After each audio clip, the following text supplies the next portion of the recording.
বন্ধুরা, তোমরা সবাই কেমন আছো? আশা করি খুব ভালো আছো। আমি খুব ভালো আছি। আজকে বাজারে গেছি, বাজার থেকে মাংস নিয়ে এসেছি। আমি ধুয়ে বেছে নিয়েছি, একদম হাড় দেখে দেখে মাংস নিয়ে এসেছি। এবার আমি এই মাংসটা আলু দিয়ে করব, কিভাবে করব তোমাদেরকে দেখাবো। আমি আলুটা এরকম করে দু টুকরো করে কেটে নিয়েছি। আমার এই মাংসর মধ্যে কি কি লাগছে, আমি এখানে দুটো পেঁয়াজ নিয়েছি, রসুন নিয়েছি, আদা নিয়েছি। আমি এটা পেস্ট করে নেব। আর কয়েকটা পাকা লঙ্কা নিয়ে নিয়েছি। আমি এর মধ্যে একটা তেজপাতা নিয়ে নিয়েছি। তেজপাতাটা আমি এর সাথে একসঙ্গে পেস্ট করে নেব। আমি কড়াইয়ের মধ্যে তেল দিয়ে দিয়েছি। আমি আলুটা একটু ভেজে নেব।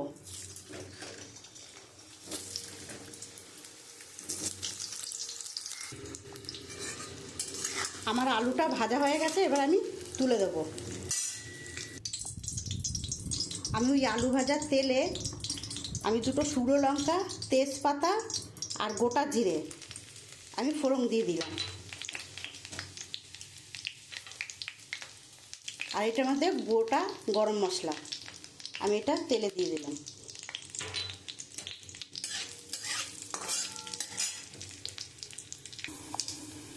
আমি যে এই মশলাটা পেস্ট করে রেখেছি, আমি এবারে এটা দিয়ে দেবো।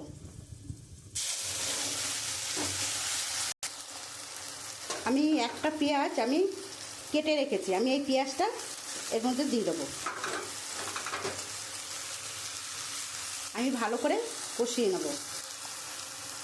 আমি এবারে এর মধ্যে একটু নুন দিয়ে দেবো।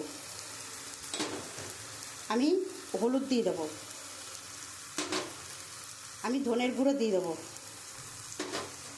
আমি লঙ্কা দিয়ে দেবো আর একটুখানি জিরের গুঁড়ো দিয়ে দেবো। আমি এবার মশলাটা দিয়ে খুব ভালো করে কষিয়ে নেব। আমি মশলাটা একটু কষিয়ে নিয়েছি। এবার আমি এই মাংসগুলো দিয়ে দেবো এর মধ্যে। আমি কিন্তু মশলা দিয়ে মাংসটা আমি মাখিয়ে রাখিনি।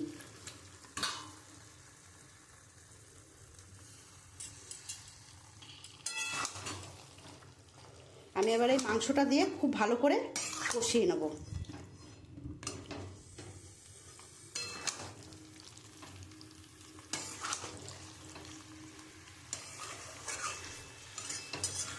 চাইলে তোমরাও মাংসটা এরকমভাবে সুন্দর করে ম্যারিনেট করে রাখতে পারো।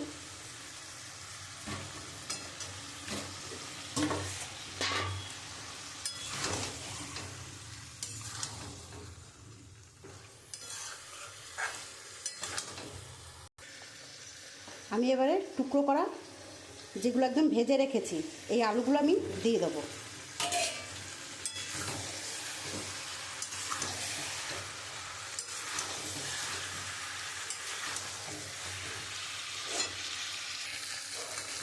দেখো বন্ধুরা, আমি অনেকক্ষণ ধরে মাংসটা আমি কষিয়েছি। এবার আমি পরিমাণ মতন জল দিয়ে দেবো।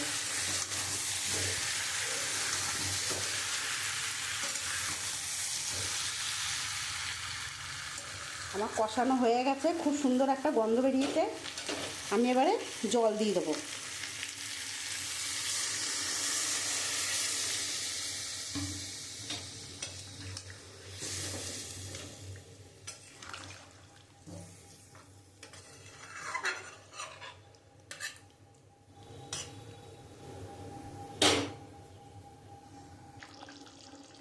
দেখো বন্ধুরা, আমার মাংসটা হয়ে এসছে, একদম আলু গলে গেছে।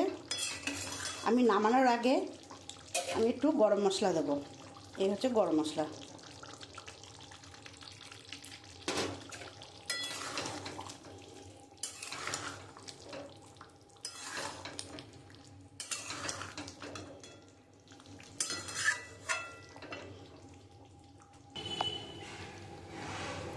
আমার মাংস রান্না হয়ে গেছে। আমার এই রান্নাটা তোমাদের কেমন লাগলো তোমরা অবশ্যই কমেন্ট করে বলবে। আর আমি কিভাবে করলাম এরকমভাবে তোমরাও বাড়িতে খাও, খুব ভালো লাগবে।